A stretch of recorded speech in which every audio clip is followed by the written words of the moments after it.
Actor Vijay Sethupathi நடிச்சு லாஸ்டா தியேட்டர்ல வெளிவந்த மகாராஜா இந்த படம் தான் நம்ம விஜய் சேதுபதி அவர்களுக்கு 50வது படம். எப்பயுமே இந்த 50 அப்படின்றது ஒரு மிகப்பெரிய கண்டமாக இருக்கும். அதுக்கேற்ற மாதிரி இந்த படமும் நம்ம விஜய் சேதுபதி அவர்களுக்கு என்ன ஆகுமோ அப்படின்னு சொல்லிட்டு எல்லாரும் கொஞ்சம் எப்படி சொல்கிறதுன்னா ஒரு மிக்ஸ்டான ஒரு குழப்பமான நிலைமையிலே இருந்திருப்போம். ஆனால் இந்த படம் வேற லெவல் ஹிட் ஆகிடுச்சு. பர்சனலாக எனக்குமே இந்த படம் ரொம்ப பிடிச்சிருக்கேன்.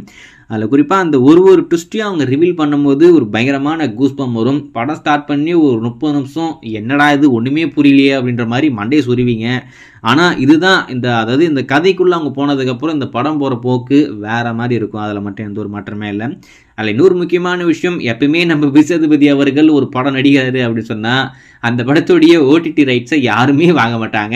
ஆனால் இந்த ஒரு படம் தான் படம் ரிலீஸ் ஆகிறதுக்கு முன்னாடியே டிஜிட்டல் ரைட்ஸை விற்று முடிச்சிருக்காங்க. அதாவது நம்ம நெட்ஃப்ளிக்ஸ் தியேட்டரில் வந்துட்டு ஒரு 4 வாரம் கழிச்சு ஸ்ட்ரீம் பண்ணுற மாதிரி வாங்கியிருக்காங்க. அதில் குறிப்பாக நெட்ஃப்ளிக்ஸ்க்கு ஏற்ற மாதிரி ஒரு பயங்கரமான படம் தான் இது. வயலன்ஸ் ரொம்பவே அதிகமாக இருக்கும். அதில் குறிப்பாக நம்ம நெட்ஃப்ளிக்ஸ் இந்த படத்தை அன்சென்சாரில் ஸ்ட்ரீம் பண்ணாங்கன்னா ரொம்ப நல்லா இருக்கும்.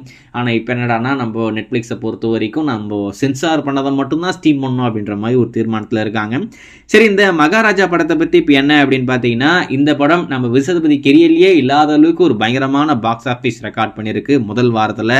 அதாவது ஓப்பனிங் வீக்கெண்டாக இந்த வருஷம் வெளிவந்த படங்கள்லேயே ஹையஸ்ட் கலெக்ஷன் மூவி அப்படின்ற ஒரு பேர் இந்த மகாராஜா படம் வாங்கியிருக்கேன்.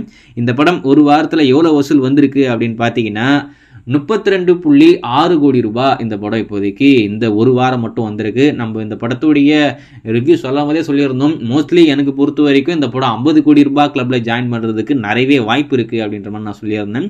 இதுக்கேற்ற மாதிரி இந்த படத்துக்கும் நல்ல வரவேற்பு கிடைச்சிருக்கு. ஹவுஸ்ஃபுல்லாக ஷோ எல்லாமே ஓடிக்கிட்டு இருக்கு. இப்போவே இந்த படம் 32 கோடியை தாண்டிடுச்சு.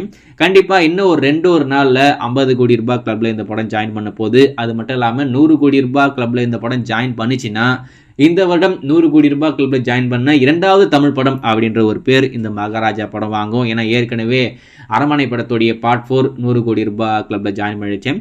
அதை தொடர்ந்து இந்த மகாராஜாவும் 100 கோடி ரூபாய் கிளப்பில் ஜாயின் பண்ணுதா அப்படின்னு சொல்லிட்டு வெயிட் பண்ணி பார்ப்போம்.